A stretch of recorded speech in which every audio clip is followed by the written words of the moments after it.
Presidenta del Colegio de Biólogos de Costa Rica. El día de hoy tenemos un webinario muy interesante en el cual la doctora Melania Fernández Campos nos va a hacer una presentación.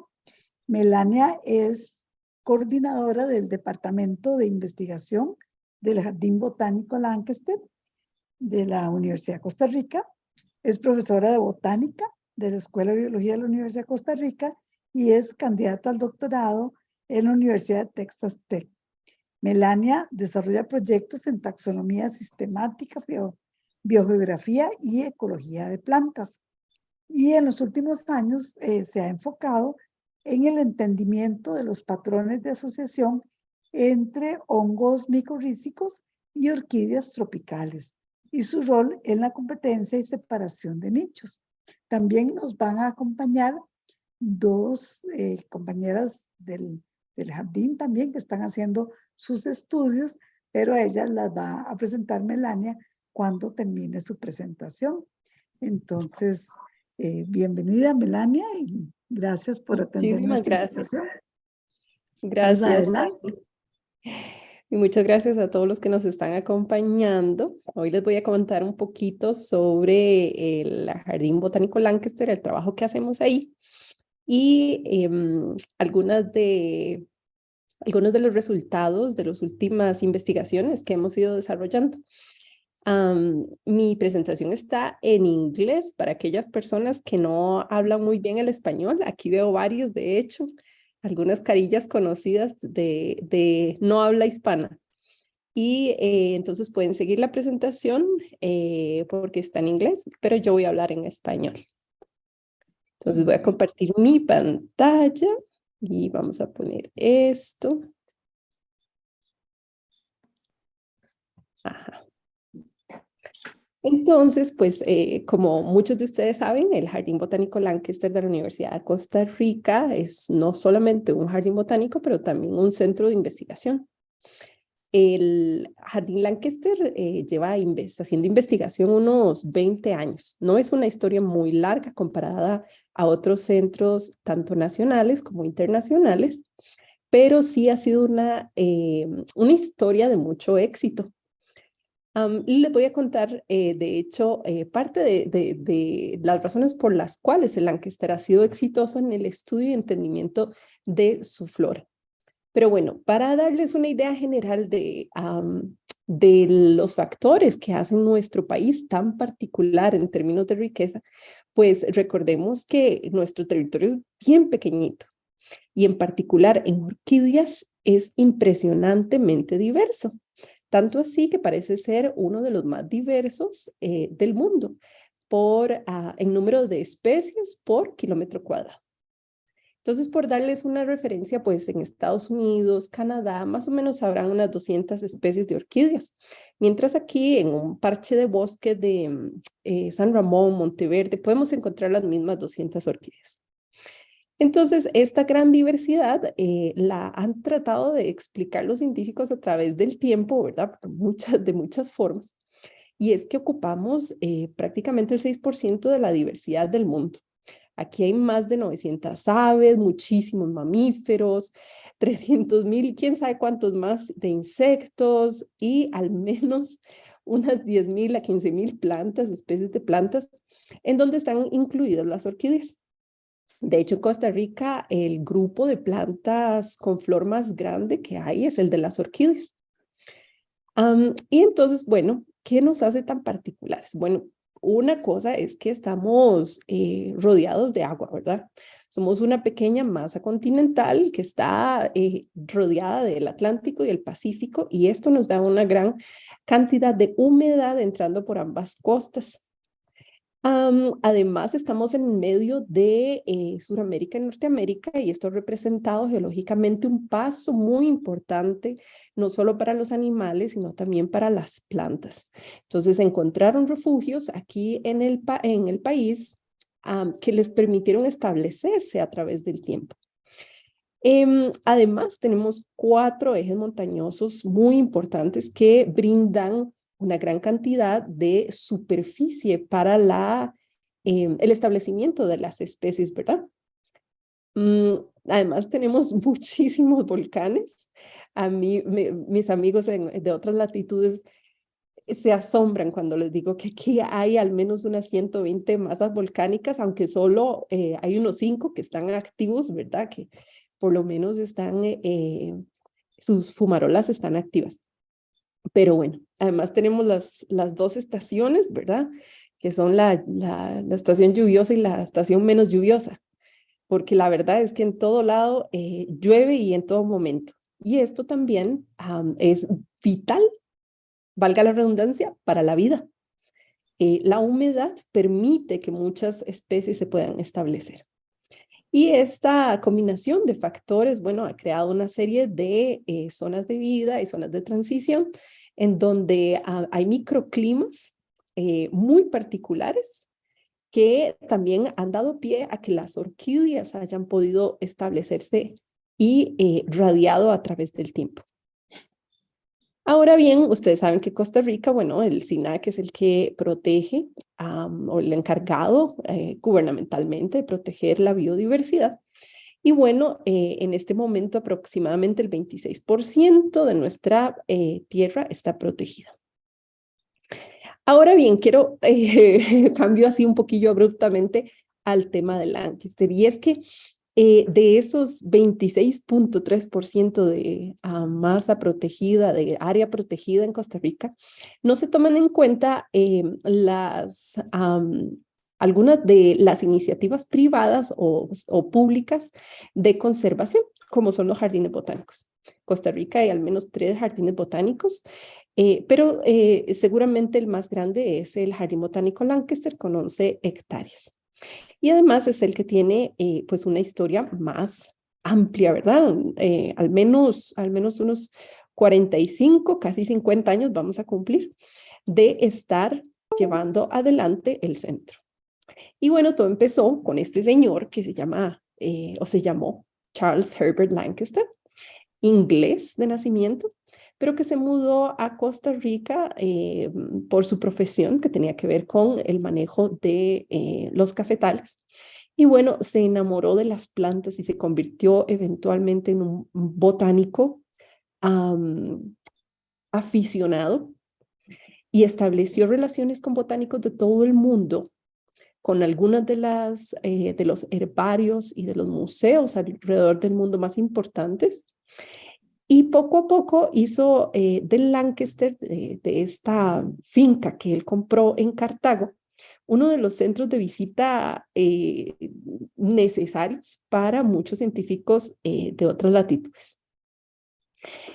Don Carlos compró la finca El Silvestre, que está ubicada en las Cóncavas de Cartago, en Dulce Nombre, y allí empezó una gran colección, no solo de orquídeas, de muchas epífitas, porque su amor no solo era por las orquídeas.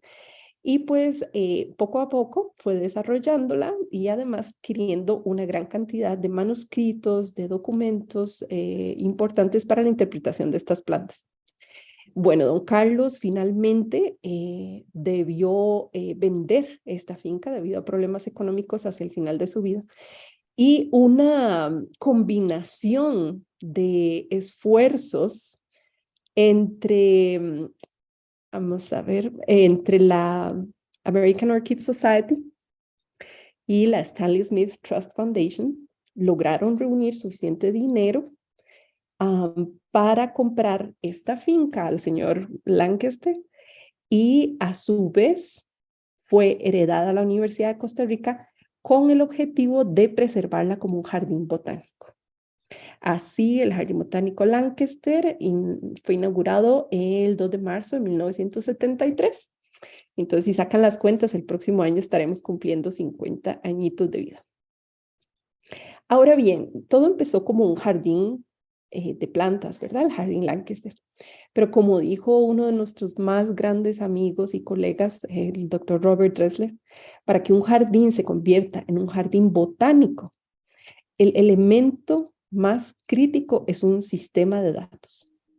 ¿Y a qué se refería don Roberto? Bueno, se refería a una colección de datos, de información, de documentos que nos permitieran interpretar las orquídeas, las especies que teníamos de nuestro propio país. Y eso derivó en lo que llamamos el sistema Lancaster. Es un sistema integrado por la observación y la colección, la colecta en el campo, muchísima observación en el campo, la catalogación de todas las plantas que se colectan con detalles específicos de todos los, de las características del ambiente, de especies que están sobreviviendo junto con ellas, etc. Luego hay una parte de conservación ex situ, en donde estas plantas son cultivadas hasta que se puedan, hasta que floren, porque las orquídeas difícilmente las podemos identificar a nivel de especies sin sus flores. Una familia tan diversa en donde la mayoría de las especies son miniatura, pues ustedes se imaginarán lo difícil que es identificar a esta especie. Y bueno, aparte de esto, una colección, una red de colecciones físicas y una base de datos digital que nos permite rastrear de dónde fue colectada cada una de las plantas, en qué momento, cuándo floreció, exactamente dónde fue encontrada. Y las colecciones nos permiten entonces mantener todas estas características de la planta una vez que ha florecido en el líquido. Entonces se pueden revisar las flores, se pueden revisar partes de la planta en cualquier momento. También tenemos una colección de tejidos en sílica, tejidos deshidratados, y una colección de ADN extraído de las plantas. Así que eventualmente si alguna de las plantas muere, si alguna no lo queremos, pero tenemos suficiente información para que esas colectas no hayan sido en vano y nos puedan proveer una gran cantidad de datos para extrapolar a la especie y a muchas, a otros grupos también. Tenemos otras colecciones auxiliares dentro de este sistema Lancaster. Una es de polinizadores, en donde hemos ido reuniendo los insectos que participan en la polinización de las orquídeas. También una colección de histología, en donde hemos ido pues recuperando imágenes, tomando imágenes de los componentes anatómicos de las flores de las orquídeas. Estos componentes pueden entonces participar en la atracción de polinizadores, en la dispersión, bueno, tiene una gran cantidad de aplicaciones. Y también tenemos una colección de vouchers, que son las fotografías de las orquídeas. Esto nos permite entonces ir a verlas con sus colores reales, bueno, lo más cercano posible, ¿verdad?, a la realidad, en cualquier momento que sea necesario. Y es que la documentación para el sistema Lancaster es esencial y por eso invertimos una gran cantidad de tiempo, de energía, de conocimiento en generar imágenes que sean lo más valiosas posible en términos científicos.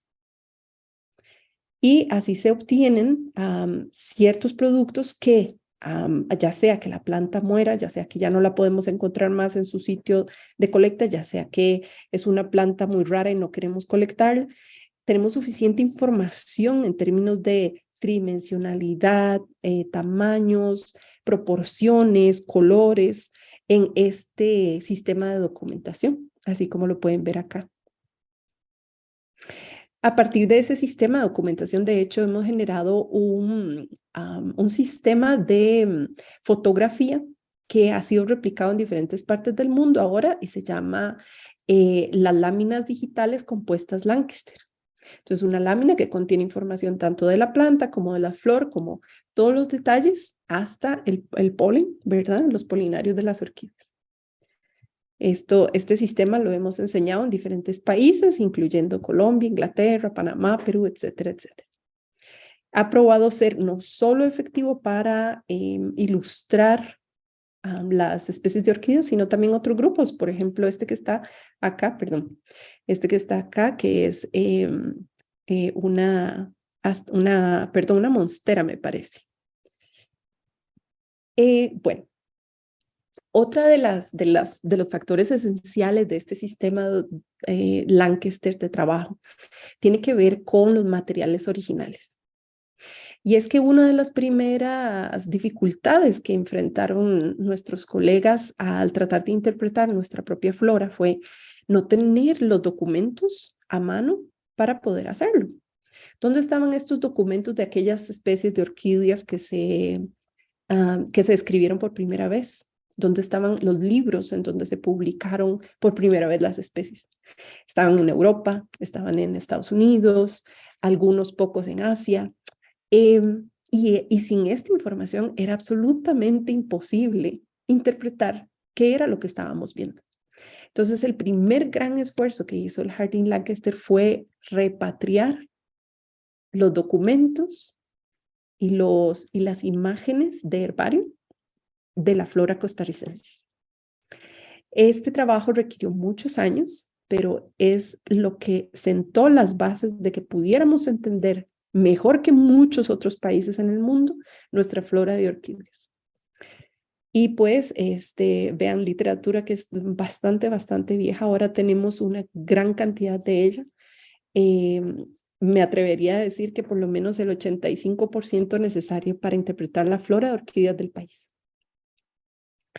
Y bueno, como les decía, es que gran parte de estos materiales estaban fuera de nuestras manos porque, bueno, fueron principalmente colectadas las plantas por botánicos europeos de Estados Unidos. Las plantas eran enviadas a estos lugares, ¿verdad? Y preservadas allá. Y bueno, los libros, las revistas, las separatas, todo esto pues quedó en el hemisferio del norte.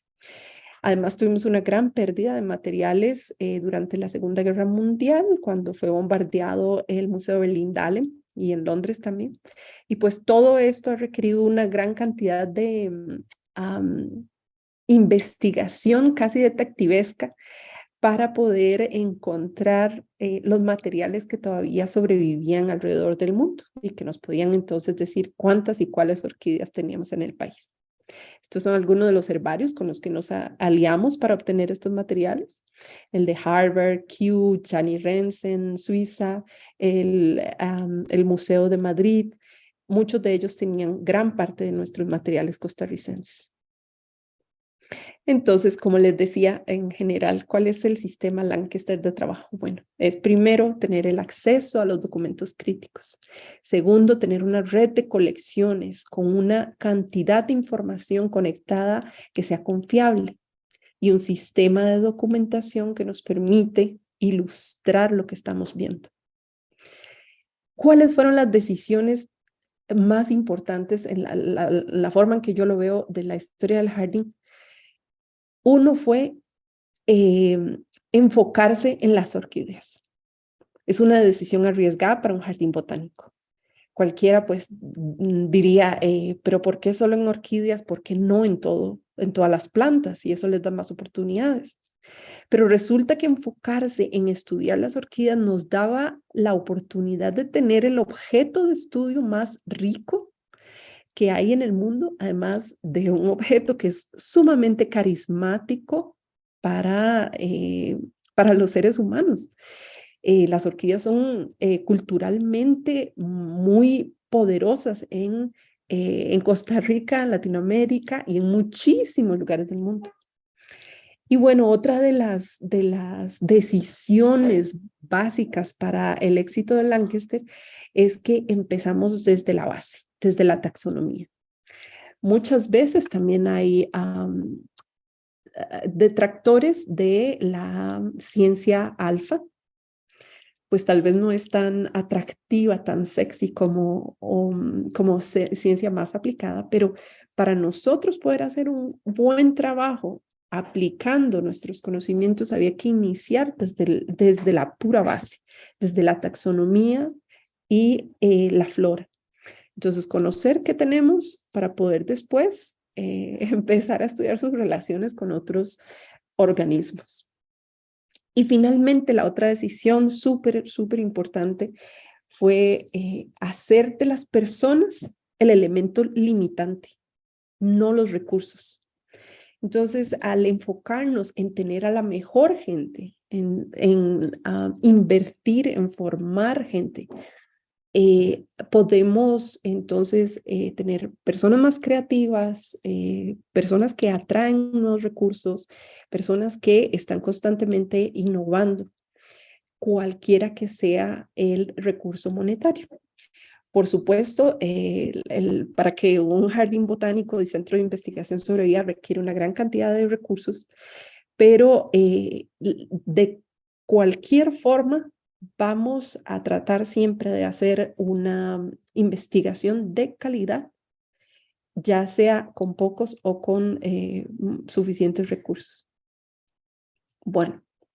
Y es que esta frase me gusta mucho que es del primer ministro de Japón, que el invertir en las personas parece muchas veces un costo, pero en realidad es un valor muy grande a mediano o largo plazo, ¿verdad?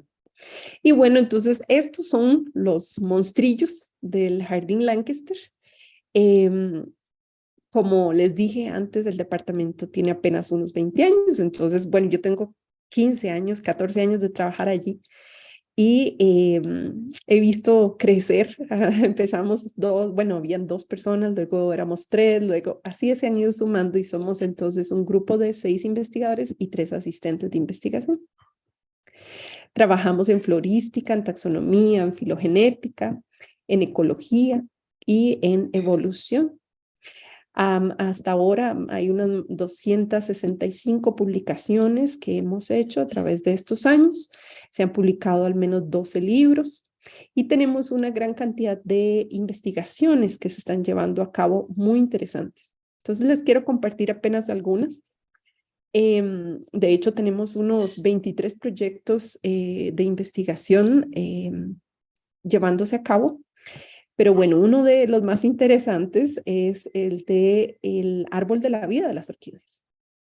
Y es que en conjunto con los jardines botánicos reales de Kew, pretendemos entonces explicar las relaciones filogenéticas y las diversificaciones que han sucedido a través del tiempo en este clado tan especial como es el de las orquídeas. Para esto, bueno, siendo las orquídeas el grupo de plantas con flor, uno de los grupos de plantas con flor más diversos del mundo, pues imagínense el esfuerzo que se requiere en colectar las especies que lo van a representar. En una fase preliminar, el proyecto ya tiene más del 50% de los géneros representados, ¿verdad? A través del mundo y pretende tener al menos un 75% de todos los géneros representados para poder interpretar entonces las relaciones filogenéticas entre las especies. También tenemos proyectos que tienen que ver con las relaciones de las orquídeas con las micorrizas. Y entonces hemos descubierto un artículo que va a salir en estos días, cómo las orquídeas que viven en los árboles de los bosques tropicales están utilizando ciertos tipos de hongos para obtener recursos y disminuir posiblemente la competencia con quienes comparten el espacio, ¿verdad? En el árbol. Imagínense entonces, en un árbol en Tapantí hemos contabilizado hasta 30 especies y más de 500 individuos coexistiendo en ese árbol. Además, le podemos sumar los musgos, los helechos, todas las plantas trepadoras que ahí están coexistiendo. Imagínense la competencia que hay por recursos de ellos. Entonces, lo que nosotros nos tratábamos de preguntar es, ¿qué está pasando que permite que las orquídeas en particular puedan coexistir? A veces sus raíces están sobreponiéndose unas sobre otras, están creciendo juveniles a la par de adultos, etc. Bueno, en este gráfico lo único que quiero enseñarles en realidad es estos diagramitas aquí abajo, en donde cada uno de estos óvalos representa una especie y hay una gran cantidad de hongos que está siendo compartida por todos ellos, pero al mismo tiempo una gran cantidad que es específico para cada uno de ellos, para cada una de las especies de orquídeas. Entonces, resulta que los hongos más abundantes están siendo específicos para una especie de orquídea. Así, la teoría nos dice que al usar hongos distintos pueden acceder a pools, a grupos de nutrientes distintos en diferentes momentos de su vida que el de otras orquídeas y así disminuir la competencia. Bueno, también quisimos preguntarnos si las orquídeas usan los mismos hongos a través de toda su vida. Y aquí hicimos un trabajo con 4 especies diferentes y resulta que los hongos son los mismos, es decir, hay un grupo de hongos cuando ellas son juveniles que es conservado hasta la adultez, pero hacia la adultez van agregando muchos otros hongos. Entonces, en este gráfico lo que ustedes pueden ver, déjenme ver si puedo tal vez sacar aquí un lapicito, bueno, no.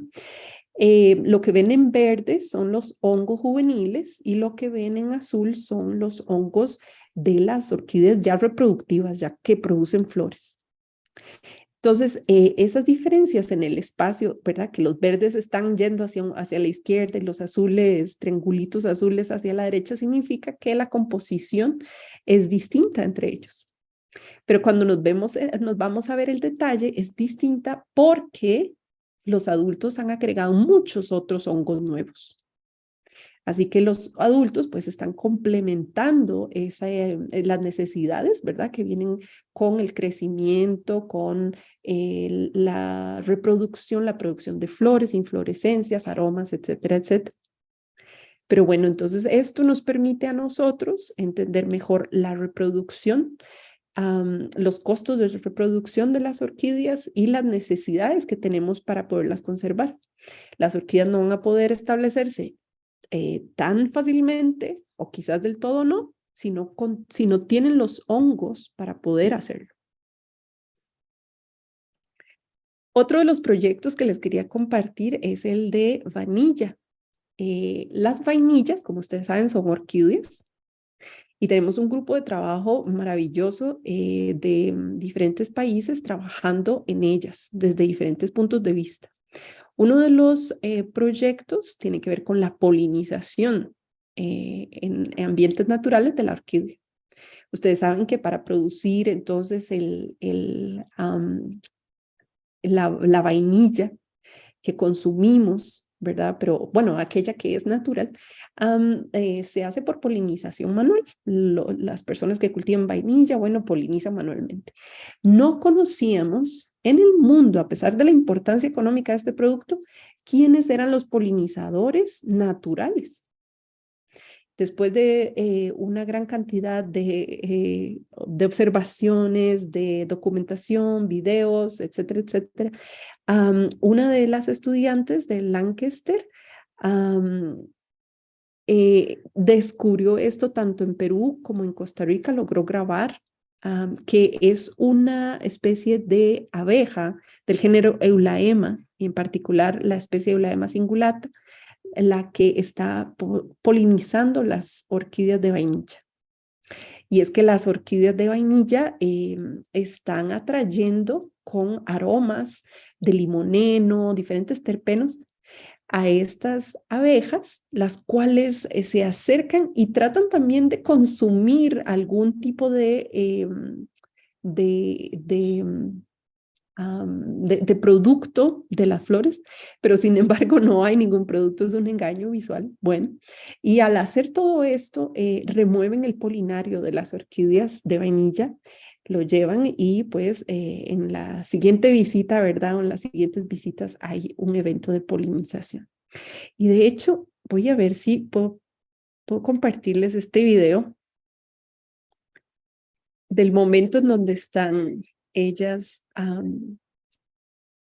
llegando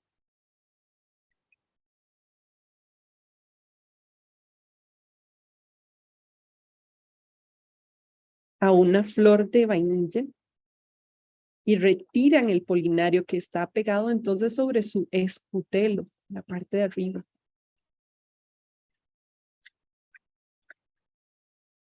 despliegan un comportamiento de forrajeo cuando están cerca del labelo y ahí pues se introducen y remueven el polinario.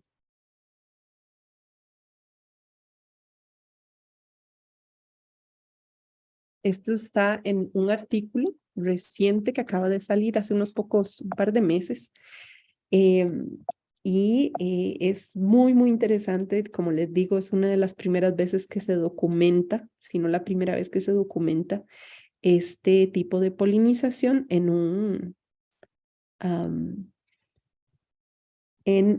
una especie tan importante, ¿verdad? Comercialmente hablando. Vamos a ver. Y bueno, otro de los proyectos que tenemos, ya para ir terminando, es el de la flora costarricensis. Y es que Costa Rica pretende estudiar y tener un compendio completo de toda su flora, ¿verdad? Las más de 10,000 plantas que están reportadas. El Lancaster debe tomar la batuta y está tomando la batuta de hacer la parte de orquídeas. Aquí tenemos más de 1,600 especies ya. Más o menos unas 300 especies han sido descubiertas por el Jardín Botánico Lancaster en estos últimos años. Y bueno, como parte también del trabajo que hace es el de publicar artículos científicos revisados por pares a través de la única revista especializada en orquídeología del mundo, que es la revista Lancasteriana.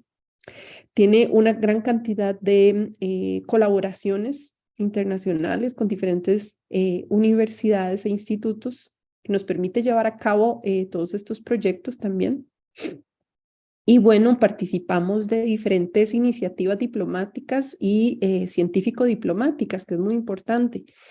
Por ejemplo, hace poco estuvimos con la Embajada de Costa Rica en Singapur haciendo una demostración de las orquídeas de Costa Rica en el jardín botánico más grande de este país. También utilizamos las asociaciones con las embajadas para obtener y crear becas que permitan el estudio y la especialización de nuestros estudiantes. Y finalmente, pues como Ani sabe, ¿verdad? Lancaster ha participado como representante de la Universidad de Costa Rica en el CRAC-CITES, ¿verdad? En el Consejo de Autoridades Científicas, ya que Lancaster es uno de los pocos que tiene permisos de importación y exportación de especies para el estudio científico en el país. Y bueno, aquí en el Lancaster tenemos una gran cantidad de facilidades muy, bueno, modernas, hermosas, para quienes no nos han ido a visitar. Desde hace unos pocos años tenemos este centro de investigación. Además tenemos nuestra colección de orquídeas, que ahorita suma más de 13,000 plantas. Y para los que quieren ya sea estudiar o admirar otros tipos de colecciones, también hay de helechos, bromelias, palmas, de bosque. Bueno, hay un hermoso jardín japonés en donde ocurren muchas cosas, desde bodas hasta inspiración divina para nuevos proyectos de investigación. Y bueno, hacemos también una parte de educación ambiental que tiene que ver con el servicio social y también con la educación a través de las escuelas y colegios de la comunidad. Y bueno, con esto yo creo que ya voy terminando. Están invitados entonces al Jardín Botánico Lancaster y sus 11 hectáreas llenas de vida. Esto sería todo por ahora.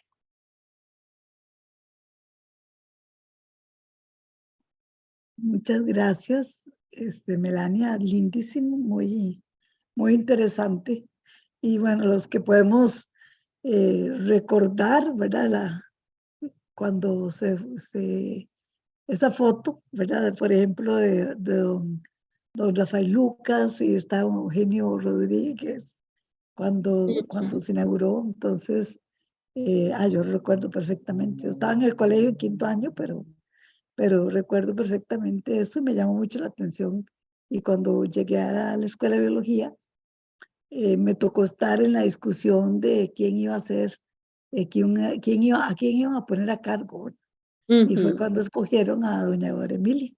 A doña Dora Entonces, Emilia Mora. sí, exactamente, fue es que Sí. recuerdo la historia. Bueno, las otras dos compañeras que van a exponer, Ujú. las presenta, por favor, para que Claro que sí, después claro que pasamos sí. a preguntas. Claro. Bueno, tenemos con nosotros a Lisbeth Oces. Lisbeth es licenciada en botánica y es colega de nosotros en el Jardín Botánico Lancaster. Se encarga de las colecciones naturales. Así que sobre ella hay una gran responsabilidad de que toda la información y la calidad de esta información se mantenga a través del tiempo, ¿verdad? Y también tenemos a la bellísima Karen Hill, nuestra recién graduada de maestría en botánica también, quien trabajó con un grupo de orquídeas que se llama Drácula. Solo el nombre ya es así, es como que ya todo el mundo quiere preguntarse qué es eso. Pero bueno, entonces Karen desarrolló su tesis en el Jardín Botánico Lancaster en los últimos 4 años y pues nos viene a compartir un poquito de ese trabajo que ella hizo con un género bastante llamativo como las Dráculas. Si gustan, entonces tal vez Liz puede empezar, que nos va a compartir un poquito de la forma de documentar las orquídeas como las hacemos allá.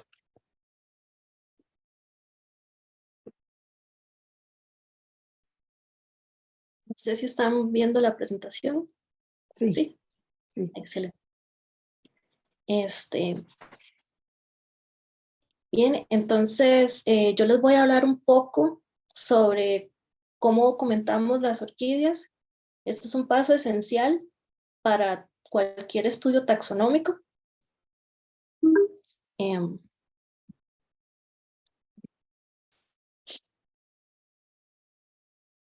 que se me perdió dónde estoy.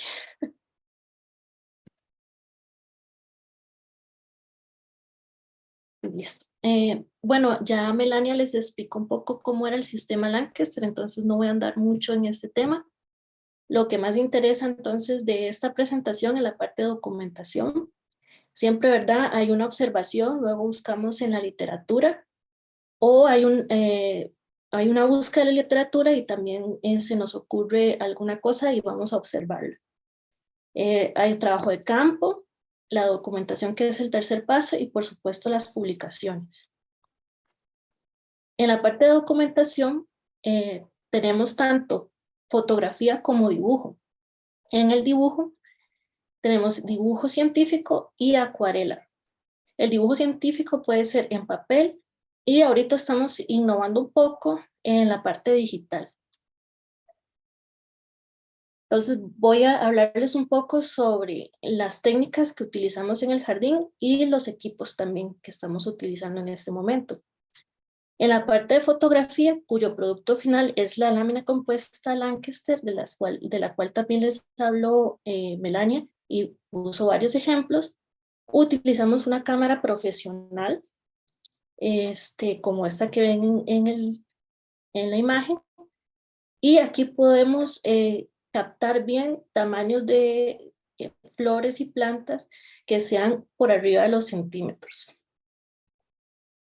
Ahora, para un detalle mayor, ya sea en estructuras más pequeñas, pero no micro fotografías, utilizamos, por ejemplo, el fuelle de extensión, que es que se acopla al lente y podemos tener podemos captar de mejor forma de qué se componen las flores en sus partes internas, ya sea el labelo, como les dije, que es muy importante en lo que son las orquídeas, puesto que es un pétalo modificado y es una característica propia de esta familia. Utilizamos también ya equipos un poco más costosos, como es esta columna motorizada, que nos permite, bueno, como seres humanos fallamos mucho en cuanto a calcular bien cada espacio entre las fotos que vamos tomando, porque tomamos no solamente una foto cuando es microfotografía, sino que tomamos varias que después las unimos y nos queda una imagen final mucho más nítida. Entonces, lo que nos permite la columna motorizada es que esos cambios y esas fotografías puedan quedar a un mismo nivel y sea la imagen final más nítida. Utilizamos iluminación, como son estos flash de altísima calidad, que nos permiten entonces tener una fotografía mucho más sin sombras o como lo podemos regular, sin que se queme, como usualmente se dice cuando está muy expuesta, por ejemplo. Entonces podemos de esta manera controlar la luz que va a tener nuestra fotografía y nuestro individuo al final. En la parte de edición, trabajamos con lo que es Photoshop, y en lo que les decía de la parte de stackear las fotografías o unir varias fotografías que tienen diferentes planos en una sola, utilizamos el Serene Stacker. Estos son ejemplos de las láminas Lancaster que también vieron en la presentación de Melania. Aquí lo que quiero recalcar es que no solamente estamos documentando una especie, sino que también, por ejemplo, en la psiquia cordígera, estamos documentando la variación de esta especie, por ejemplo. Aquí tenemos la variación rosia y ya esta que es un poco alba, que es más blanca. Y aquí tenemos otro ejemplo de lámina, como es esta diquia, que se encuentra en la reserva de San Ramón. Ambas fotografías, ambas láminas han sido tomadas por Franco Pupulin, que ha sido el que nos ha impulsado a todos. Cariñosamente le llamamos el profesor, porque a todos nos ha enseñado estas técnicas maravillosas de documentación. Porque cuando, por ejemplo, yo que me encargo ahorita de las colecciones, una colección húmeda preserva la forma de la flor, pero perdemos por completo los colores. Entonces la fotografía nos permite, aparte, tener toda esta gama de colores y no perderlas con el tiempo, ¿verdad? Aquí, por ejemplo, tenemos microestructuras. Esta es una especie bastante pequeña. Podemos ver que en el hábito no es mayor a 3, es un poquito mayor a 3 centímetros de tamaño toda la planta, y aún así todavía podemos captar microestructuras como los polinarios, que son estas estructuras amarillas, también características de las orquídeas, donde está el polen, totalmente compactado. Y aquí podemos ver que este polen está más o menos a los 0.5 milímetros, ¿verdad? Una estructura muy, muy pequeña, que gracias a los equipos que les mostré anteriormente, podemos verla de esta forma. Igual vemos detalles como los tricomas que están en el ovario, que es muy difícil, o los tricomas que tenemos en los pétalos, en los sépalos, en el sincépalo de esta orquídea, de forma muy nítida. Y esto es muy importante ya para cuando vayamos a hacer todo lo que es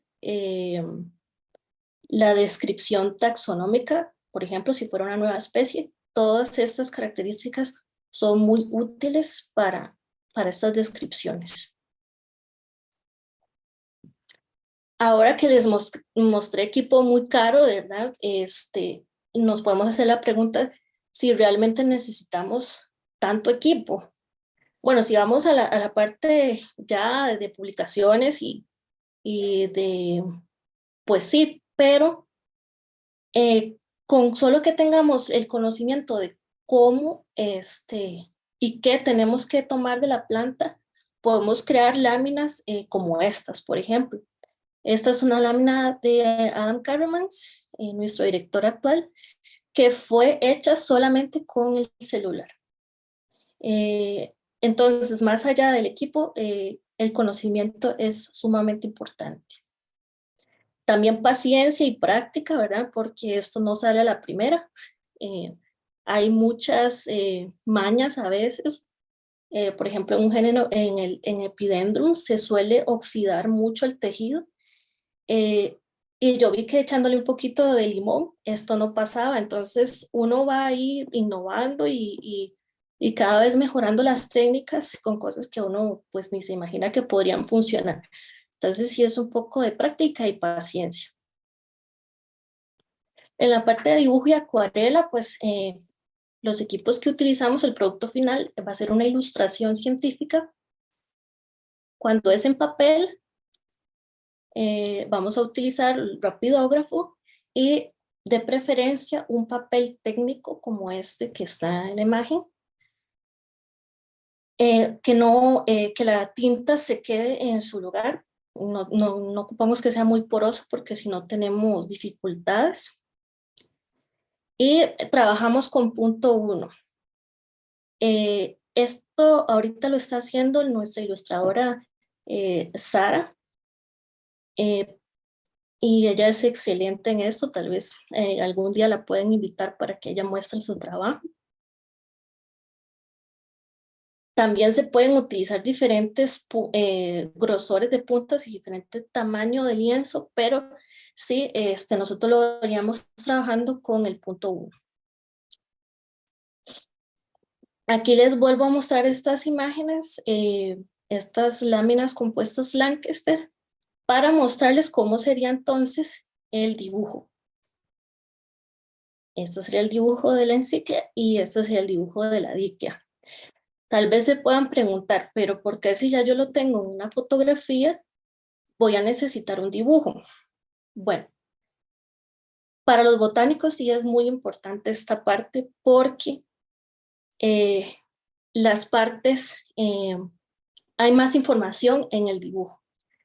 Se delimitan más las partes que son informativas para la descripción. Entonces, tal vez alguna persona que no es botánica diría, esto es pérdida de tiempo, pero es muy informativa en ese aspecto para los botánicos. Aparte que también es una muestra de arte, es un poco más personal.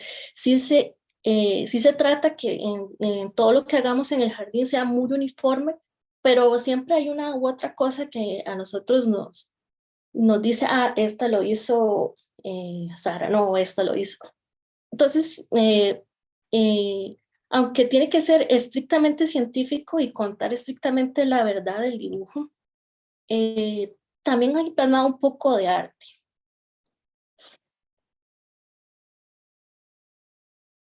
Aquí, por ejemplo, tenemos una lámina donde en el hábito las hojas están un poco quemadas. Entonces, ya en el dibujo, este es un dibujo en plumilla, pues ya eso se corrige, ¿verdad? Igual si hay una hoja mordida o cosas así, todo eso en el dibujo se puede corregir y obtener información extra, pero siempre apegado a la verdad. Yo empecé un poco con el dibujo digital. El investigador Diego Bogarín también estaba trabajando en eso y no sabíamos, pero ambos incursionamos entonces en el dibujo en la tableta electrónica. Igual el producto final es una ilustración botánica, nada más que es totalmente digital. El equipo básico con el que yo empecé a trabajar fue con una tablet. En ese momento no era una tablet Pro, por lo que no se podía utilizar, por ejemplo, el lápiz que sí se empezó a utilizar luego de que hicieron las tabletas Pro, bueno, en este caso en el Apple, ¿verdad? Porque también tenemos la posibilidad de trabajar en otro tipo de plataformas de tarjetas.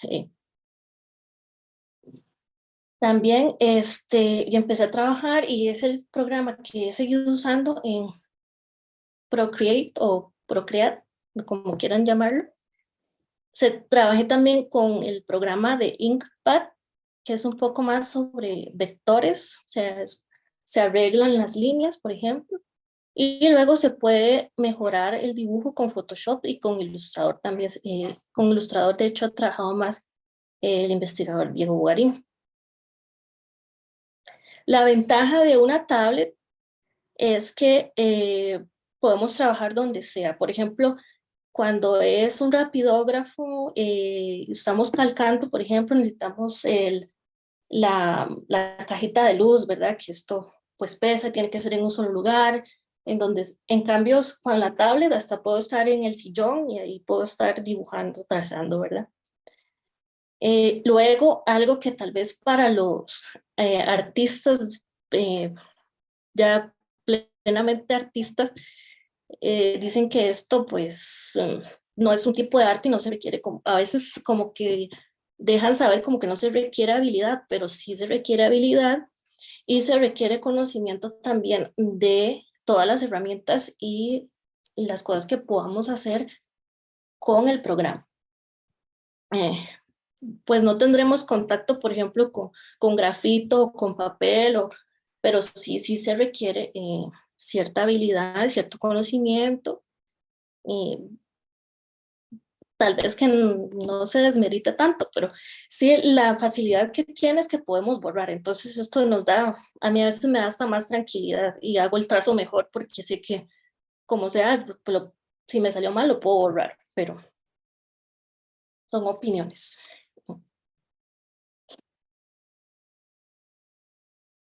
Aquí, por ejemplo, estamos viendo mi primer dibujo digital que fue publicado en la revista de Harvard Papers in Botany. Y a la derecha es mi último dibujo digital hasta el momento. Bueno, tal vez no, porque esta presentación la hice antes, pero es uno de mis últimos dibujos en digital. Sí he cambiado un poco la técnica, más que todo porque cuando han cambiado el programa, pues han cambiado las configuraciones y cosas por el estilo. Y sí he dejado un lapso tiempo, un tiempo largo sin estar dibujando, pues porque me dedico más que todo a las colecciones, ¿verdad? Pero uno ahí va implementando técnicas. En esta segunda fotografía hay menos puntos, es un poco más simple, pero está contando toda la verdad, como les decía. Y también he utilizado o he tratado de jugar con el grosor de las líneas para dar volumen con las líneas, aparte de con los puntos.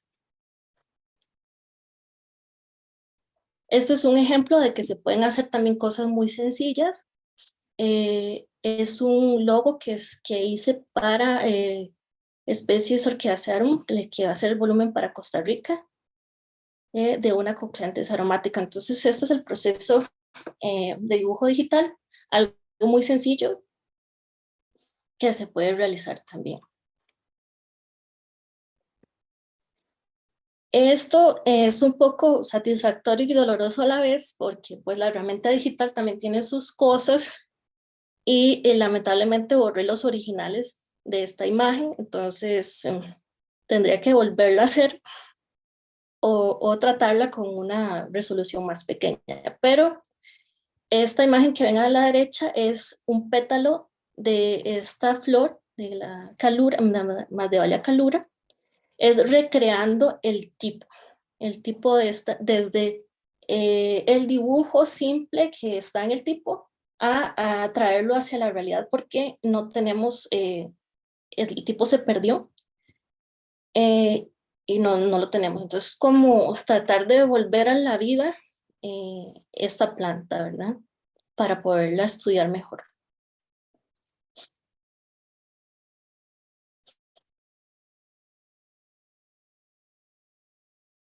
Luego en la parte de la acuarela, pues en el jardín, Silvia Strigari es la que ha sido el pilar en esta técnica, con sus publicaciones en el Orchids. Y pues básicamente necesitamos pinceles de muy buena calidad, ¿verdad? Que los pelos pues se mantengan en su lugar y bueno, también el mantenimiento, ¿verdad? Es muy importante y acuarelas de grado profesional, ¿verdad? Como las que están en la imagen. Aquí tenemos 2 trabajos de doña Silvia.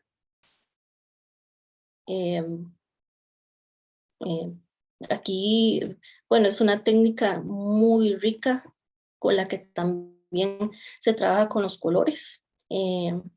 Y todo lo que es volumen, sombras, ella es excelente en esta técnica. Ya también Melania les habló un poco sobre dónde hacemos nuestras publicaciones, o también la revista lancastriana que tenemos. Entonces, esto es un ejemplo de nuestra revista. Y esta fue una publicación de una especie nueva, ¿verdad? De Masdevallia, dedicada al Uber. Este fue también, bueno, obviamente, mi primera publicación de mi vida. Y estoy orgullosa porque me hicieron el honor de poner mi ilustración. Esta fue, sí fue en plumilla, no fue digital, en la portada de la revista.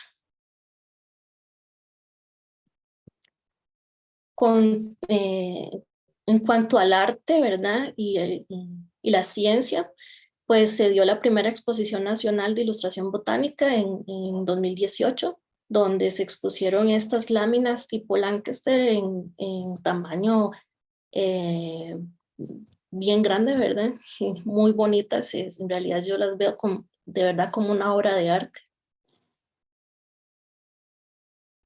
Ella es doña Silvia, que pues junto con Franco han estado, bueno, ya terminaron, pero hicieron todo lo que fue el New Refugium Botanicum, Botanicum, que si no lo han visto, estas publicaciones, sería muy bueno que las pudieran ver. Ilustraciones excelentes y un texto también muy rico, muy bueno. Otros ejemplos igual de cómo el dibujo ayuda a la ciencia, por ejemplo, todo lo que fue Rafael Lucas Rodríguez Caballero con todos estos dibujos que él hacía, porque es que una imagen como es trillado, pero una imagen pues vale más que 1000 palabras a veces. Ella es una excelente ilustradora también, Dara Solano, que fue la ganadora de esa primera exposición que hubo aquí en Costa Rica, de la medalla, con esta obra, ¿verdad? Con esta psicopsis. Y ya por último, pues un poco de información sobre mi contacto. Yo soy licenciada en biología molecular y biotecnología. Pues dicen que soy botánica, pero bueno, en realidad mi licenciatura fue en eso y ahorita soy la encargada de las colecciones naturales del Jardín Botánico Lancaster.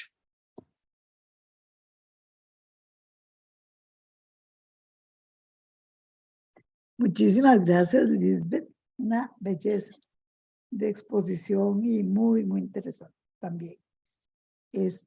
Ahora seguiría Karen. Karen. Ok. Karen, Entonces, que nos va a compartir un poquito del proyecto de la tesis de la maestría con polinización de Drácula. adelante, Karen Karen. nos acompaña desde Colombia. Gracias. Bueno, les voy a compartir pantalla. Bienvenida, Karen. Muchas gracias. Ani, dejamos las preguntas entonces para el final, ¿verdad? Sí, correcto. Las preguntas para el final. Mm. Pueden irlas haciendo si quieren en el chat para que ahí vamos acumulando. Claro. Listo, entonces ahí están viendo todos. Sí, perfecto. Ok, bueno, entonces yo les voy a presentar parte de los resultados de mi tesis sobre la ecología de la polinización de Drácula eritroquete, un caso de engaño alimenticio en un sistema de mimetismo de hongos. Este es un trabajo que se hizo en colaboración con Melania, con Miguel Benavides, Lisbeth Oces, Mario Blanco y Adam Carremans, todos del Jardín Botánico Lancaster. Como manera de anécdota, me gustaría decirles que, o sea, ¿por qué estudiar Drácula y su polinización? Bueno, a pesar de que Drácula es un género de orquídeas muy emblemático, no se sabe mucho de la polinización, solo se ha estudiado en 2 especies de las 138 que actualmente se han descrito. Y pues Drácula eritroquete es una orquídea centroamericana que, que pues vale la pena estudiar porque digamos que es una de las especies que más abundantes del género en Costa Rica. Y bueno, voy a comenzar entonces ya con la presentación. El género Drácula pertenece a la subtribu Pleurotalidine, que es la subtribu más diversa de todas las orquídeas, y que en la mayoría han sido polinizadas, son polinizadas por díptera o por mosquitas, ¿verdad? Entonces, bueno, el género Drácula tiene aproximadamente 138 especies descritas. Su distribución va desde México hasta Perú, y Costa Rica se encuentran 8 especies. Se reconocen porque las orquídeas tienen inflorescencias descendientes. Esto quiere decir que las flores siempre están mirando como para abajo. Los sépalos son grandes, bastante grandes en relación a los demás segmentos del perianto. Estos sépalos están unidos en la base y están cubiertos de tricomas, con tricomas y papilas. Además que están terminados en caudas o en colas largas que incluso pueden llegar en algunas especies a medir hasta 23 centímetros, como es el caso de Drácula quimera, que es la orquídea, la especie tipo del género. Los pétalos son estos chiquiticos que son muy reducidos, son cartilaginosos, apicalmente son gruesos, son verrucosos y son bivalvos. El labelo es cóncavo, con quillas que imitan morfológicamente las lamelas de los hongos o de macrohongos agaricales. Estos son los polinios, o el polen en las orquídeas está congregado en unas masas, ¿no? Son muy pequeñitos y bueno, la columna, que es donde están las estructuras reproductivas de la orquídea, tienen la parte masculina, que son los polinarios, y la parte femenina, que es el estigma. En la mitad de estos dos hay una estructura muy importante que se llama rostelo, y este rostelo pues separa los dos sexos en la misma flor. El mimetismo de hongos en las orquídeas del género Drácula, bueno, pues se compone de 3 actores, por decirlo así. Son los modelos, que son los hongos más frecuentes encontrados en los bosques. Los imitadores, que son las orquídeas del género Drácula, que no imitan especies específicas de hongos, sino que más bien están explotando las preferencias innatas de sus visitantes. Y están los receptores de señales, que son las moscas de la familia Drosophilidae, que están en busca de hongos y que son micófagas. Esto quiere decir que parte de su ciclo de vida la realizan en los hongos, tanto en la parte de cuando están como larvas y ya como adultos. Como a manera de antecedentes, la polinización en Drácula, bueno, se sabe que, bueno, en Dara y colaboradores determinaron que las flores de Drácula no producen néctar. Por medio de unas pruebas de azúcares, determinaron que no hay un tipo de néctar visible. También se ha aislado compuestos volátiles u olores fungosos. O sea, esto quiere decir que las orquídeas, además de que imitan morfológicamente el esporocarpo de los hongos, también huelen a hongo, tienen un aroma bastante particular a hongo. Y pues bueno, solo se ha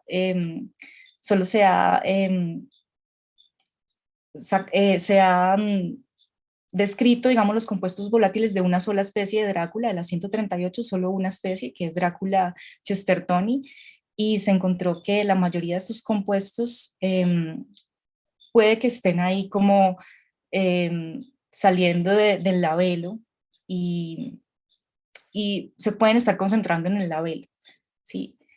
Sin embargo, no se conoce exactamente cuáles son las estructuras que están produciendo este tipo de aromas.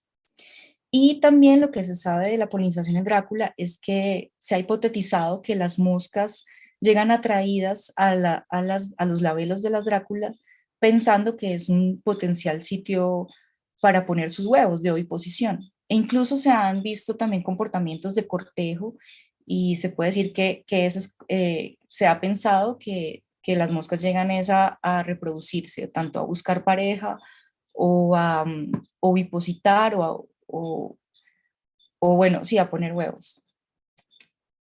Para entender entonces el mecanismo de polinización en Drácula eritroquete, pues me hice 3 preguntas de investigación. Entonces, la primera es cuáles son los insectos visitantes y polinizadores de Drácula eritroquete.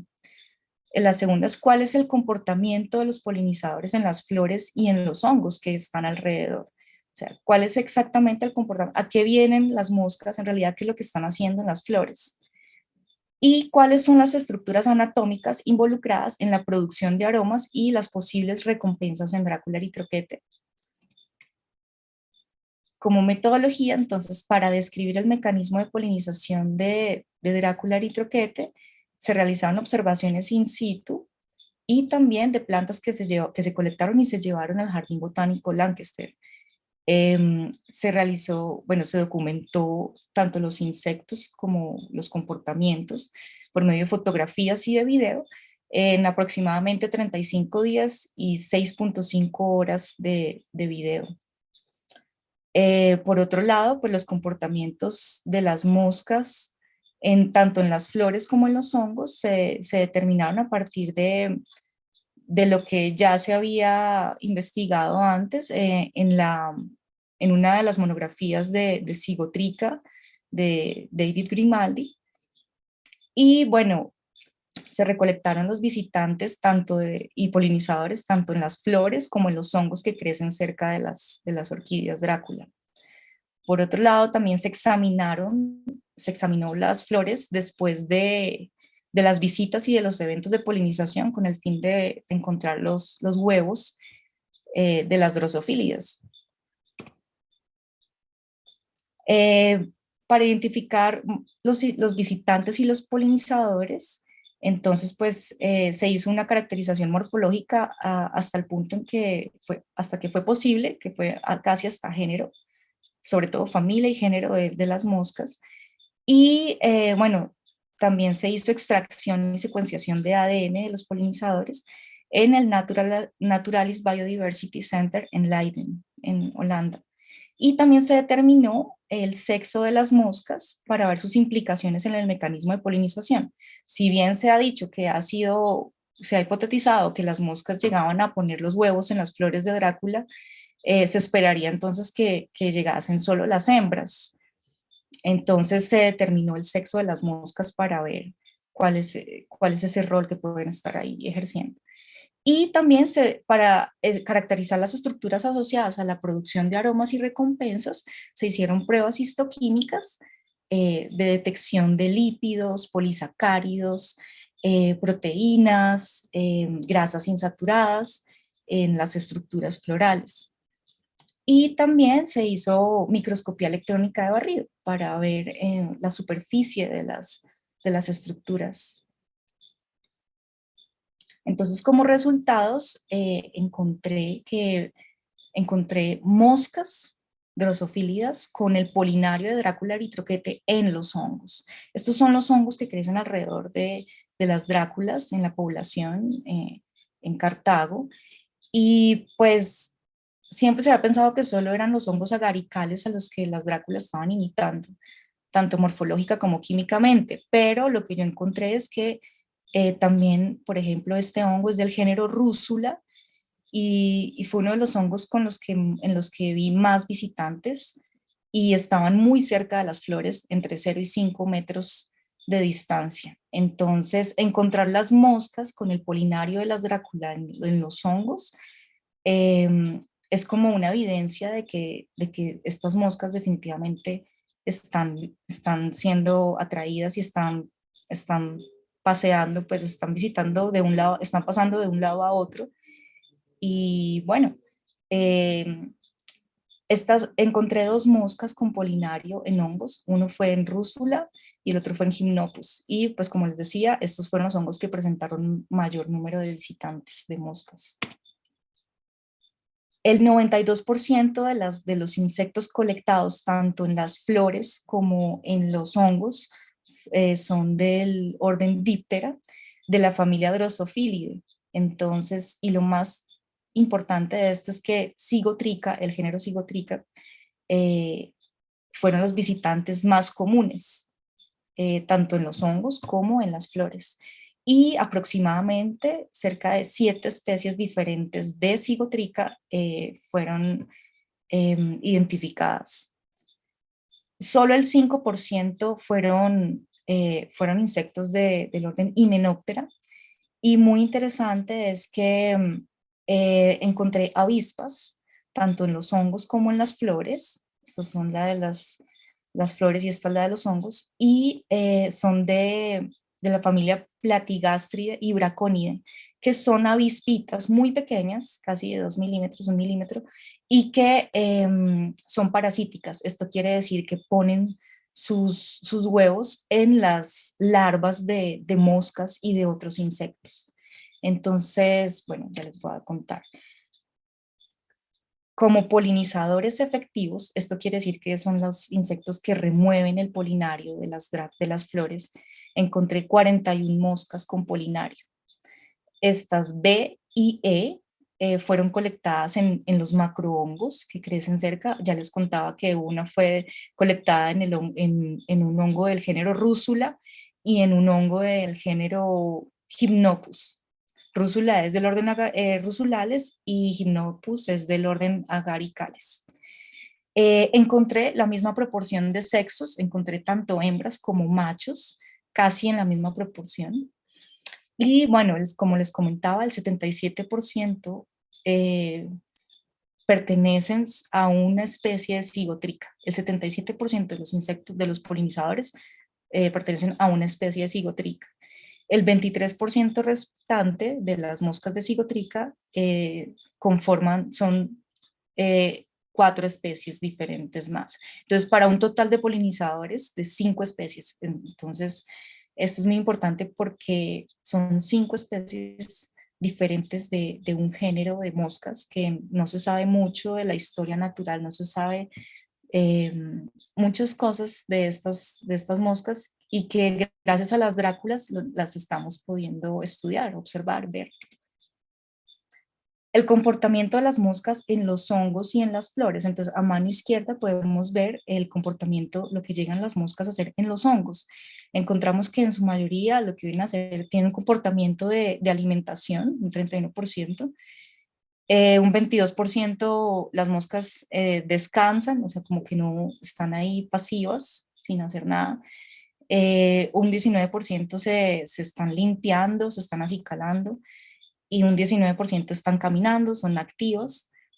Y lo más importante e interesante de esto es que en los hongos pues encontré, bueno, comportamientos de cortejo de las moscas, de Sigotrica,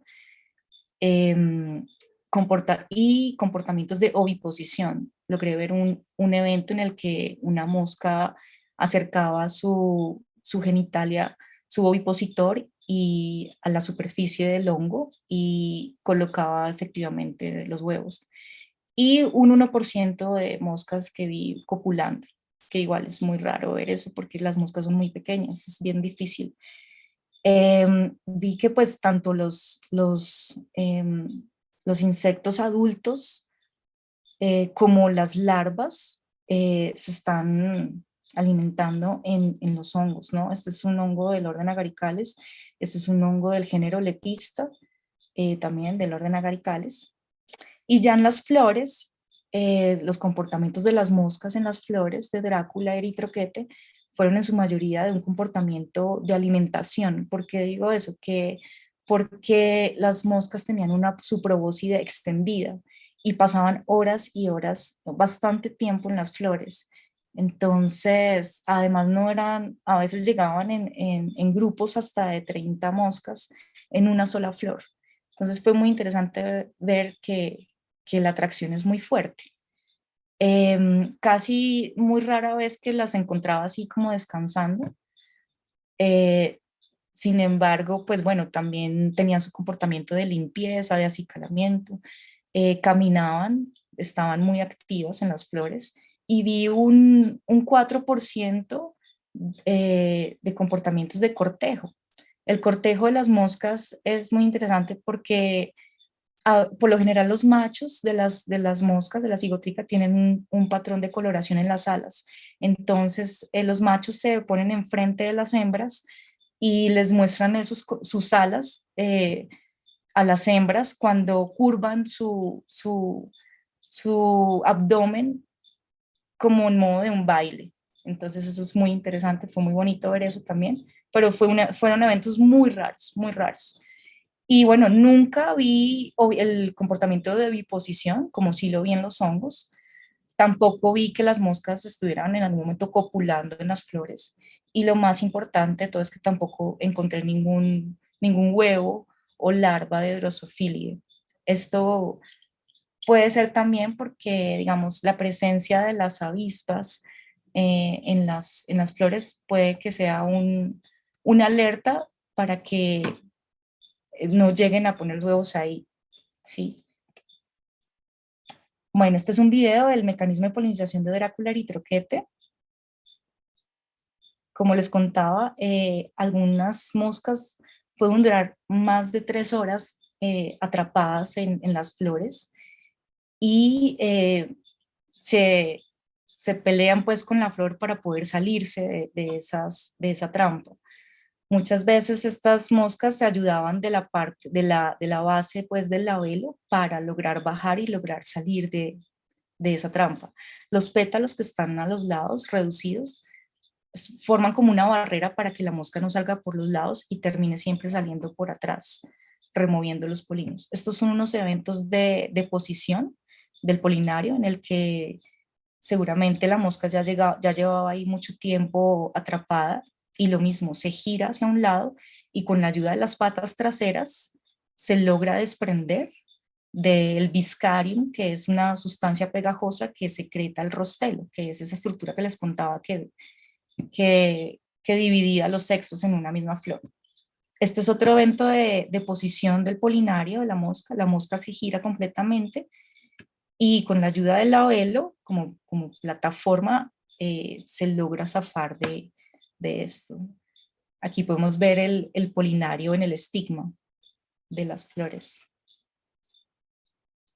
Este es un esquema que lo hizo Lisbeth Oces, y bueno, yo quiero contarles acá que en A podemos ver la posición natural del labelo, que es colgante, que el labelo está colgando y que a veces con el viento puede ayudar a que se mueva muy rápido. Entonces, en la base del labelo, que es la parte de atrás, hay unas papilas como en forma de clavo que pues a simple vista no se van a ver, pero que ahí están y que puede que están ahí atrayendo a que las moscas se dirijan hacia el centro de la flor. Entonces, las moscas siempre llegaban acá al epiquilo, que es el ápice del labelo, y siempre con su probóscide extendida, muy, muy activa. Llegaba un momento en que la mosca se acerca hacia la base del labelo buscando estas papilas y la posición del labelo cambia, y entonces como que incluso con el viento puede que ayude a que la mosca se vaya para atrás y logre entrar a esta cavidad. Llega un punto entonces en el que la mosca queda ahí buscando pues con su probóscide las papilas que están en la base del labelo y la posición del labelo queda horizontal. Entonces ella queda atrapada aquí, como se puede ver en y con los 2 pétalos reducidos están a los lados impidiendo que salgan por otro lado, sino que tiene que salir retrocediendo y con esto llevándose el polinario. Aquí podemos ver un aumento de esa sustancia pegajosa que es el viscarium, que secreta este rostelo, y que cuando la mosca logra alcanzar con sus patas traseras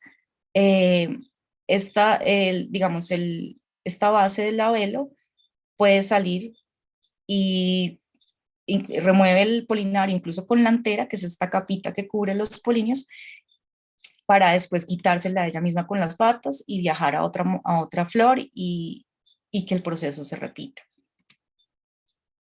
Entonces, ya como parte de la micromorfología e histoquímica de los sépalos, encontré que, bueno, las colas cepalinas, estas caudas cepalinas, tienen estomas, tanto abiertos como cerrados, y que hay una actividad secretora fuerte.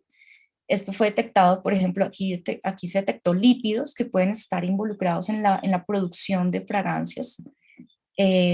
Y también encontré otro tipo de tricomas glandulares que reaccionaron positivo con carbohidratos. Esto quiere decir que están activos. Sin embargo, no encontré, por ejemplo, proteínas en las caudas cepalinas. Entonces, y las moscas, yo no vi un comportamiento de las moscas ahí fuerte en las caudas cepalinas, sino más en los sépalos. Ya aquí en los sépalos podemos ver que hay dos tipos de tricomas. Uno son tricomas que están más hacia la base, hacia el ápice, con secreciones epicuticulares. Y en el centro están estas papilas que también tienen secreciones epicuticulares, y que lo más importante de todo es que detecté proteínas que están aquí en estas papilas. Entonces, por eso era el comportamiento de estas moscas, que uno las veía tanto tiempo ahí con la proboscis extendida.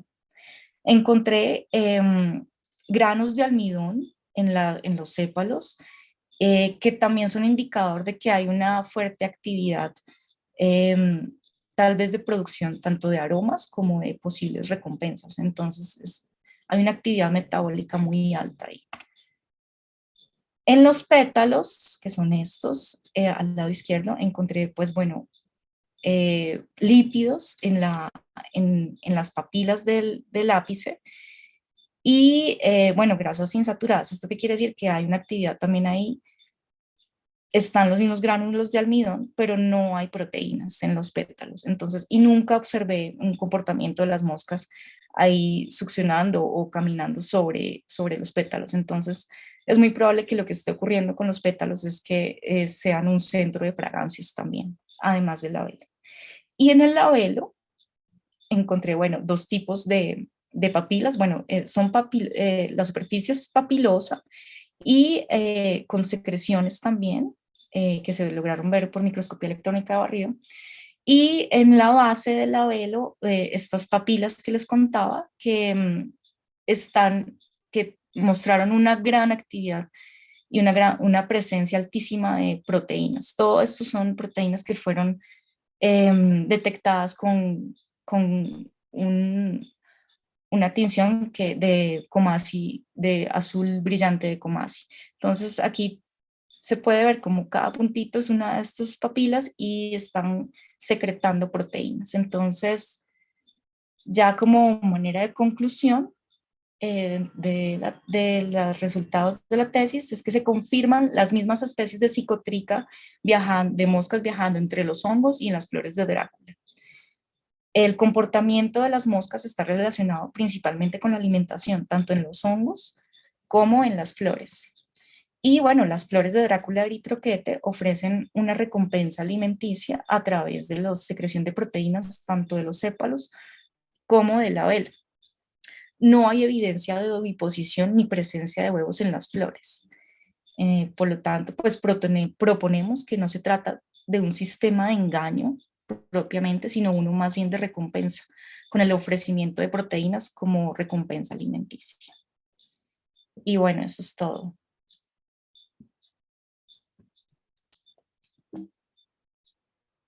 ¿Alguna Muchísimas pregunta? gracias, Karen.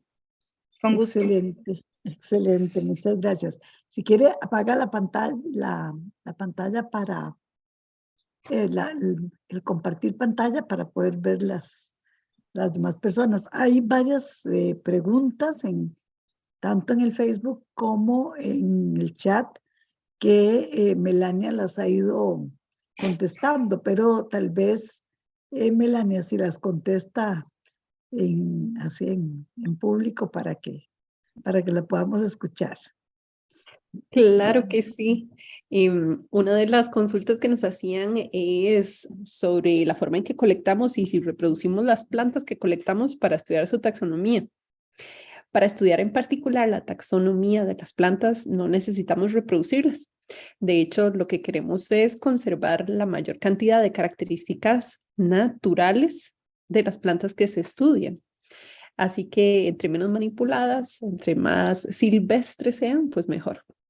Lo que se hace es llevarlas a los invernaderos y allá tenemos unos magos, unos genios del cultivo que logran adaptar muchísimas de estas plantas a los medios que tenemos allá y logran eventualmente entonces que produzcan flores, que produzcan, ¿verdad? Todas las estructuras necesarias para nosotros poderlas documentar y estudiar en específico. Ahora, si el interés es sobre las formas de cultivo y reproducción de orquídeas in vitro, tenemos varios proyectos que llevan adelante reproducción de orquídeas raras, en peligro, o también orquídeas de otras latitudes. Y se llevan a cabo en los laboratorios de cultivo in vitro de Lancaster. Y si está interesada, con muchísimo gusto puede escribirnos para darles más detalles técnicos si ese es el interés. La otra preguntita que estaba por acá era de Rebeca Quiroz, que dice que si hay alguna literatura específica para conocer mejor las orquídeas de Osa. Y para Osa en específico no conocemos literatura, pero el Manual de Plantas de Costa Rica, el volumen de Orquidáceas, es muy completo con respecto a las especies que allí se han encontrado.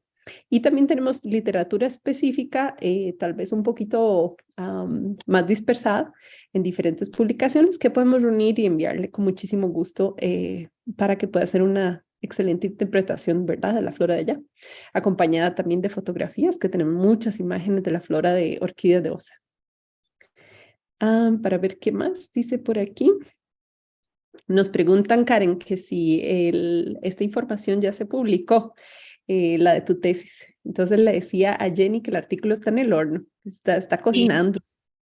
Eso. Sí, el proceso ha sido largo, pero muy satisfactorio. Entonces ya pronto, el próximo año yo creo que ya está en línea. Excelente. Excelente. Y entonces después de Licidia María Rojas, dice, muy importante la investigación, sensibilización y educación ambiental sobre la flora nacional, en especial sobre las orquídeas. Agradezco si me pueden contar si hay investigaciones sobre el estado poblacional en condiciones naturales de algunas especies. Claro que sí, Licidia. Tenemos datos de varias especies y su estado poblacional, sobre todo de aquellas que son más apetecidas por los aficionados de las orquídeas. Entonces, pues si nosotros la forma en que documentamos este estado de las poblaciones es mediante la documentación.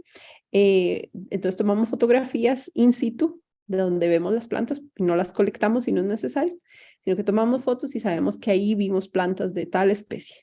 Y esa información va a una base de datos georreferenciada, y entonces podemos saber en cuáles partes del país están las plantas, aun si no han sido colectadas. Con la fotografía de la flor, de la planta in situ, podemos darnos una idea. También tenemos de hecho, hace poco terminó uno de los proyectos de identificación de los puntos calientes de orquídeas del país. Lo que hicimos fue utilizar diferentes herramientas biogeográficas para poder extrapolar dónde es que están las poblaciones más grandes de orquídeas y también las comunidades más grandes de orquídeas en el país, aún en sitios en donde no hemos llegado. Entonces pudimos identificar una gran cantidad de lugares donde todavía tenemos que ir a hacer un esfuerzo, tanto físico como logístico, ¿verdad?, para poder llegar y saber si, cuál es el estado poblacional de muchas de las especies. Pero cualquier otra consulta, claro, con mucho gusto. Aquí hay otro comentario. Dice, conociendo los componentes químicos de los volátiles emitidos por los hongos que emita Dracula eritrocracea, se podrían utilizar los sintéticos de estos compuestos para atraer moscas y eventualmente hacer monitoreos, algo parecido a lo que se hace con eulocina. Muchas gracias. Karen, si quieres volver a responder a Diana.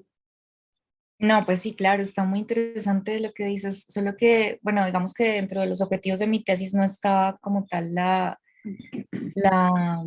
descripción de los componentes volátiles, pero sí, o sea, este estudio da para mucho más y claro, es muy importante lograr aislar estos compuestos de los hongos y ya, si se puede hacer, o sea, si se puede hacer aparte sería mucho mejor, pero hasta, digamos que hasta este punto es donde va mi tesis, mis objetivos de la tesis. Pero claro, muy chévere todo lo que dices. Sí, y Diana, para ampliar en eso, sí se pueden hacer versiones sintéticas de los compuestos similares, a veces no exactamente los mismos, pero compuestos muy similares para poder atraer polinizadores y entonces, como decís vos, hacer monitoreos del estadio poblacional de los polinizadores en ciertos lugares o para tratar de capturar polinizadores con el polinario encima y poder hacer ADN, ¿verdad? De hecho, el proyecto de vainilla utiliza componentes sintéticos para atraer abejas hacia la vainilla. Esto lo hacen entonces para aumentar las probabilidades de visitantes alrededor de ellas, pero no lo han hecho todavía con Drácula. Así que, bueno, no solo para este grupo, pero para muchas especies de orquídeas se pueden generar compuestos sintéticos que nos ayuden a monitorear mejor las poblaciones. Muchas gracias a los dos. Yo quisiera que para el cierre, tal vez si pudieran hacer algún comentario sobre los temas de conservación y lo que la Ley de Vida Silvestre protege a las orquídeas, ¿verdad? Porque siendo, bueno, especies tan icónicas, la gente tiende a traerlas del bosque y eso pues de una manera u otra impacta en las especies que están en la naturaleza. Entonces, tal vez Melania, si pudiera hacer un comentario sobre esto, ¿verdad? Y también de que si uno quiere armar un proyecto de orquídeas, necesita permisos, ¿verdad? Por estar cubierta por vida silvestre. Correcto. Precisamente, la Ley de Conservación de Vida Silvestre protege a todas las especies silvestres. Esto incluye a las orquídeas. Las orquídeas, aunque son tan importantes culturalmente para nosotros, también son objetos necesarios, sujetos necesarios para el bienestar de un ecosistema. Entonces, donde mejor están es en su hábitat natural. Ahora bien, quienes desarrollan diferentes proyectos de recuperación y conservación de plantas en sitios que han sido alterados con permiso, hay una serie de permisos que se pueden obtener a través de SINAC para ¿cómo es que se llama esto? El aprovechamiento de las especies de orquídeas. Entonces se saca un permiso que les permite entonces generar un vivero con las especies que se cayeron de los árboles o cayeron con los árboles que fueron botados, etcétera, etcétera. Esa es una manera de aprovechar el recurso que muchas veces encontramos incluso a los lados de la carretera. La otra cosa es que quienes sí reproducen y comercializan con las plantas requieren de una serie de permisos también, incluyendo la vigilancia de un biólogo regente, ¿verdad? Que tiene que estar al tanto de que se cumplen las medidas de manipulación y de extracción de plantas de los bosques. Entonces, ¿verdad? Hay toda una normativa que protege las orquídeas. Internacionalmente, para el tráfico, CITES protege a las orquídeas en general con su agregación en el apéndice 3, pero hay una serie de especies que han sido muy colectadas a nivel internacional y que han sido incluidas en los apéndices 2 de CITES. Entonces, bueno, el tráfico de orquídeas a nivel internacional está regulado, requiere de permisos para cualquiera de las especies y solo aquellas instituciones de carácter científico académico tienen permisos para la manipulación de la parte genética de las orquídeas. Así es. Muchísimas gracias. Bueno, quedó una pregunta aquí sin contestar. Ernesto La dice, Ernesto, ¿han notado correcto. Ujú, algún sí. efecto del cambio climático sobre los hongos que conviven con las orquídeas? Ernesto, lastimosamente es hasta los últimos 5 años que sabemos algo de los hongos que viven con las orquídeas en los árboles de los trópicos. Esto pues ha sido un poquito más estudiado en el sudeste asiático. Sin embargo, para el neotrópico conocemos pocos casos de estudios de los hongos endófitos, de las orquídeas, y de la vida de los hongos y de la diversidad de los hongos en el hábito epífito en general. Entonces, de hecho, el estudio que les presentaba es uno de los pocos que existen sobre quiénes son los hongos que están coexistiendo con las orquídeas. Esperamos que entonces a través del tiempo podamos empezar a comparar cómo está cambiando esas comunidades, ¿verdad? De hongos endófitos. Aparte de este proyecto, tenemos un proyecto macro que lo que hizo fue un censo básicamente de los hongos que vivían en todos los árboles a través de un transecto allá en el Parque Nacional Tapantí.